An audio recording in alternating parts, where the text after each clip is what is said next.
ಈಗ ನಮ್ಮ ಮಾಮ ಪಾನಿಪುರಿ ಬೇಕು ಅಂತ ಅಂದಿದ್ದಾರೆ. ಸೊ ಅದಕ್ಕೆ ಮಕ್ಕಳೆಲ್ಲ ತಿಂದು ಚೆನ್ನಾಗಿರ್ಲಿ ಅಂತ.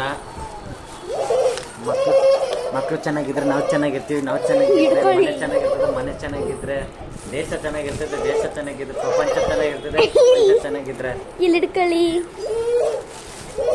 ನೋಡಿ ನಾವು ಏನಾರು ಮಾತಾಡ್ಬೇಕಾದ್ರೆ ಏನೋ ಒಂದು ಹೇಳ್ತಾರೆ. ಸೊ ಈಗ ಪಾನಿಪುರಿ ಹಾಕೊಡ್ಬೇಕು ಅಂತ ಅಂದ್ಬಿಟ್ಟು ಈಗ ಬೋಸಿ ಎತ್ಕೋತಾ ಇದ್ದೀನಿ. ಈ ಬೋಸಿ ತೆಜು ಇದಕ್ಕೆ ಹಾಕ್ಬಿಟ್ಟು ತೆಗೆದುಕೊಳ್ಳೋಣಲ್ಲ.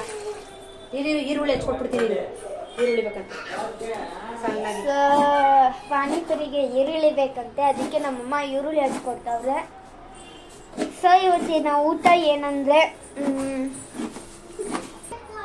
ಇವತ್ತು ಊಟ ಅನ್ನ ಸಾಂಬಾರು ಅಳಸಂದೆಕಾಳು ಸಾಂಬಾರು. ಈಗ ಈರುಳ್ಳಿ ಹಾಕೊಂಡಿದ್ದೀನಿ, ನೋಡ್ತಾ ಇರ್ಬೇಕು. ಈಗ ಇದನ್ನ ಕಲಿಸ್ಬೇಕಲ್ಲ, ಸೊ ಅದಕ್ಕೆ ಈಗ ಸ್ಪೂನ್ ಬೇಕಲ್ಲ ಇದಕ್ಕೆ, ಅದಕ್ಕೆ ಈಗ ನಾನು ಸ್ಪೂನ್ ತಗೊಬರೋದಕ್ಕೆ ಹೋಗ್ತಾ ಇದ್ದೀನಿ. ಅಮ್ಮ 3 ಸ್ಪೂನ್ ಕೊಡಮ್ಮ. ಸೊ ಇಲ್ಲಿ 1 ಸ್ಪೂನ್ ಎತ್ಕೊಂಡೆ, ಇನ್ನು 2 ಸ್ಪೂನ್ ಬೇಕು.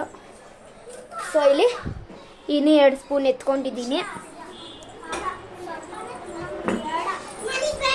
ನೋಡಿ ಇಲ್ಲಿ 3 ಸ್ಪೂನ್ ತಂದಿದ್ದೀನಿ, ಇವಳಿಗೆ ಮತ್ತೆ ನನಗೆ 7.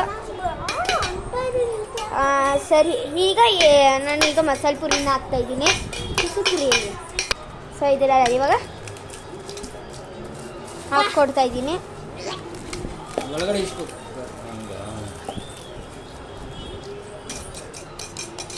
ಸೊ ಇದು ತಿಂದ ಆಮೇಲೆ ನಿಮಗೆ ನೆಕ್ಸ್ಟ್ ಬ್ಲಾಗ್ ಕಂಟಿನ್ಯೂ ಮಾಡ್ತೀನಿ. ಸೊ ಈಗ ನೈಟ್ ಆಗ್ತಾ ಬಂತಿದೆ. ಸೊ ಟೈಮ್ ಎಷ್ಟು ಅಂತಂದರೆ 7 ಗಂಟೆ ಆಯ್ತಾ ಇದೆ. ಸೊ ನನ್ನಮ್ಮ ಸೂಪರ್ ಸ್ಟಾರ್ ಬೇರೆ ಬರ್ತಿದೆ. ಸೊ ನಾನು ನೋಡಿಕೊಂಡು ನಾಳೆ ಬ್ಲಾಗ್ನ ನಾವು ಕಂಟಿನ್ಯೂ ಮಾಡೋಣ. ಬಾಯ್.